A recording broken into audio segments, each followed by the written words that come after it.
നമസ്കാരം. മലയാളി വാർത്തയിലേക്ക് സ്വാഗതം. കഴിഞ്ഞ ദിവസങ്ങളിൽ നമ്മൾ ഞെട്ടിച്ച വാർത്തയായിരുന്നു 13 വയസ്സുകാരിയുടെ കൊട്ടേഷനിൽ തൻ്റെ മുത്തശ്ശൻ മരണപ്പെട്ട വാർത്ത. കൊലപാതകം നടക്കുകയായിരുന്നു. കഴിഞ്ഞ ദിവസം നമ്മെ അലട്ടിയ ഒരു ദൃശ്യമുണ്ടായിരുന്നു. അദ്ദേഹത്തിൻ്റെ ഭാര്യ, ആ അമ്മ പ്രസവ ആശുപത്രിയിൽ മകളുടെ പരിചരണത്തിന് വേണ്ടി പോയിരുന്നു. പക്ഷേ അമ്മ അവിടെ നിന്നും നേരെ വന്നത് മോർച്ചറിയിലേക്കാണ്. ഒറ്റയ്ക്ക് ആ അമ്മ അദ്ദേഹത്തിൻ്റെ ആ ഒരു മുഖം കാണാനായി വരികയും അവസാനമായി ഒരു നോക്ക് കണ്ടപ്പോൾ അമ്മ പൊട്ടിക്കരയുന്ന ആ ഒരു കാഴ്ച എല്ലാവരെയും വേദനിപ്പിക്കുന്നുണ്ടായിരുന്നു. അത് ഒട്ടും കണ്ടു നിൽക്കാൻ ത്രാണിയില്ലാത്ത തരത്തിലായിരുന്നു കാര്യങ്ങൾ. എന്തായാലും എന്നെ സ്നേഹിക്കാൻ ആരും ഉണ്ടായിരുന്നില്ല. ആൻറ്റിയെപ്പോലൊരു അമ്മ എനിക്കുണ്ടായിരുന്നുവെങ്കിൽ ഞാൻ ഇങ്ങനെയൊന്നും ചെയ്യില്ലായിരുന്നു, ഞാൻ ഇങ്ങനെയൊന്നും ആയിപ്പോവില്ലായിരുന്നു എന്ന പൊട്ടിക്കരഞ്ഞുകൊണ്ട് 13 വയസ്സുകാരിയായ പെൺകുട്ടി പോലീസ് ഉദ്യോഗസ്ഥയോട് പറയുകയാണ്. പക്ഷേ ഇതൊന്നും നമുക്ക് അങ്ങോട്ട് വിശ്വസിക്കാൻ പറ്റുന്നില്ലല്ലേ. കാരണം ഒരു 13 വയസ്സുകാരിയായി ചിന്തിക്കുന്ന രീതിയിലല്ല ആ പെൺകുട്ടി ചിന്തിച്ചിരിക്കുന്നത്. ഒരു തരത്തിലും ഒരു ഘട്ടത്തിലും ഒരു ദയയോ ദാക്ഷിണ്യമോ തോന്നാത്ത രീതിയിലായിരുന്നു ആ കുട്ടിയുടെ പ്രവർത്തനങ്ങളൊക്കെ തന്നെ. അതുകൊണ്ട് ഇതും ഒരു നാടകമാണോ എന്നുള്ള സംശയം എല്ലാവർക്കും ഉയരുന്നുണ്ട്. ചോദ്യം ചെയ്യലിനെത്തിയ വനിതാ SIയെ നോക്കി 13കാരി പൊട്ടിക്കരഞ്ഞു. ഹരിപ്പാട് കരുവാറ്റയിൽ 67കാരന്റെ കൊലപാതകവും കവർച്ചയും ആസൂത്രണം ചെയ്ത കേസിലെ പ്രതിയായ കൊച്ചുമകളാണ് ചോദ്യം ചെയ്യൽ വേളയിൽ വിങ്ങിപ്പൊട്ടിയത്.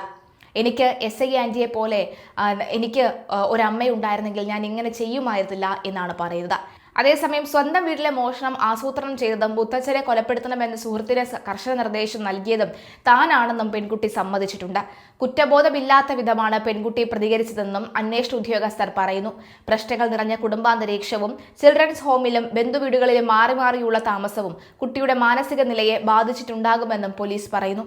ജുവനൈൽ ജസ്റ്റിസ് ബോർഡിന്റെ നിർദ്ദേശപ്രകാരം പെൺകുട്ടിയെ സംരക്ഷണ കേന്ദ്രത്തിലേക്ക് അയച്ചു. പ്രതികളായ 3 കുട്ടികളെ കഴിഞ്ഞ ദിവസം സംരക്ഷണ കേന്ദ്രത്തിലേക്ക് അയച്ചിരുന്നു. കൊല്ലപ്പെട്ടയാളുടെ മൃതദേഹം ഹരിപ്പാട് താലൂക്ക് ആശുപത്രി മോർച്ചറിയിലാണ്. വിദേശത്തുള്ള മകൾ എത്തിയതിനു ശേഷം മാത്രമാണ് സംസ്കാരം നടക്കുക. ഈ ഘട്ടത്തിലാണ് ആ ഭാര്യ അദ്ദേഹത്തിന്റെ മുഖം അവസാനമായി ഒന്ന് കണ്ടത്. മുത്തശ്ശൻ അനാവശ്യമായി തൻ്റെ കാര്യങ്ങൾ ഇടപെടുമായിരുന്നുവെന്നും തനിക്ക് സുഹൃത്തുക്കളുമായി, പ്രത്യേകിച്ചും ആൺ സുഹൃത്തുക്കളുമായി അടുപ്പത്തിലാകാൻ കഴിയില്ലായിരുന്നുവെന്നും പറയുന്നുണ്ട്. അച്ഛനും വളരെ നേരത്തെ മരിച്ചൊരു സാഹചര്യമാണ് ഉണ്ടായിരുന്നത്. അമ്മ വീണ്ടും ഒരു വിവാഹം കഴിച്ചിരുന്നു. അമ്മ ഇപ്പോൾ ഗർഭിണിയാണ്. എന്തായാലും അപ്പൂപ്പനെ കൊല്ലണമെന്നാണ് ആഗ്രഹം. കാരണം അമ്മയിൽ നിന്ന് എപ്പോഴും എന്നെ അകറ്റിയിരുന്നത് അപ്പൂപ്പനായിരുന്നു എന്നാണ് പറയുന്നത്. അതായത് കുഞ്ഞിലെ ഉണ്ടായ ചില വളരെ നിസ്സാരമായ, നമുക്ക് മുതിർന്നവർക്ക് അത് നിസ്സാരമാണെന്ന് തോന്നുന്ന, എന്നാൽ കുട്ടികളിൽ ആഴത്തിൽ പതിക്കുന്ന മെന്റൽ ട്രോമ അടക്കം ഉണ്ടാക്കുന്ന തരത്തിലുള്ള നടപടികൾ അല്ലെങ്കിൽ നീക്കങ്ങൾ മുതിർന്നവരുടെ ഭാഗത്തു നിന്നും ഉണ്ടായി കാണും. അപ്പോൾ കൂട്ടുകെട്ടുകൂടി അത്തരം രീതിയിലേക്ക് വന്നപ്പോൾ കുട്ടി വഴിതെറ്റി പോയിട്ടുണ്ടാകാം എന്നാണ് മനസ്സിലാകുന്നത്. ഏതെങ്കിലും തരത്തിൽ ഡ്രഗ്സ് ഉപയോഗം അടക്കമുള്ളവ കുട്ടിക്ക് ഉണ്ടായിട്ടുണ്ടോ എന്നും ചോദ്യം ഉയരുന്നുണ്ട്. കഴിഞ്ഞ 2 വർഷം മുൻപ് പരിചയപ്പെട്ട ആൺസുഹൃത്തിനുമായിട്ടാണ് ഈ പെൺകുട്ടി എല്ലാ പ്ലാനും നടത്തിയത്.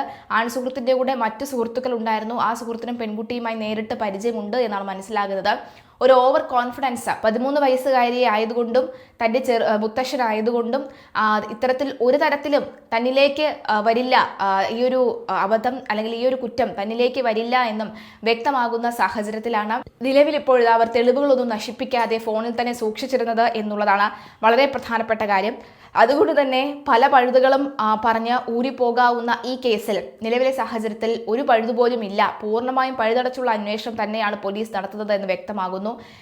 ഒരു പക്ഷേ ഇനിയിപ്പോൾ കോടതി കൃത്യമായി തന്നെ ശിക്ഷ നൽകി ഒരു പക്ഷേ ഈ കറക്ഷൻ സെന്ററിലേക്ക് വിടുന്ന ഒരു സാഹചര്യത്തിൽ അതിനുശേഷം ഈ കുട്ടിയെ ശ്രദ്ധിക്കേണ്ട ഉത്തരവാദിത്വം സംസ്ഥാന സർക്കാരിനുണ്ട്, അല്ലെങ്കിൽ സംസ്ഥാന പോലീസ് അംഗങ്ങൾക്കുണ്ട് എന്ന കാര്യത്തിൽ സംശയമില്ല. കാരണം ഈ കുട്ടി ഇനിയും വഴിതെറ്റാനുള്ള സാധ്യത വളരെ കൂടുതലാണ്. അപ്പോൾ ഇത് പുറത്തിറങ്ങി കഴിയുമ്പോൾ എങ്ങനെ പ്രതികരിക്കും, നാടിനോട് എങ്ങനെയായിരിക്കും കുട്ടിയുടെ പ്രതികരണം എന്നത് കണ്ടു തന്നെ അറിയേണ്ടതുണ്ട്. അതുകൊണ്ട് കൃത്യമായ ഒരു കൗൺസിലിങ്ങോ കൃത്യമായ ഒരു നേർവഴി കാട്ടാൻ ആരുമില്ലെങ്കിൽ കുട്ടിയുടെ ജീവിതം വീണ്ടും ദുരന്തമാകുമെന്ന കാര്യത്തിലും സംശയമില്ല.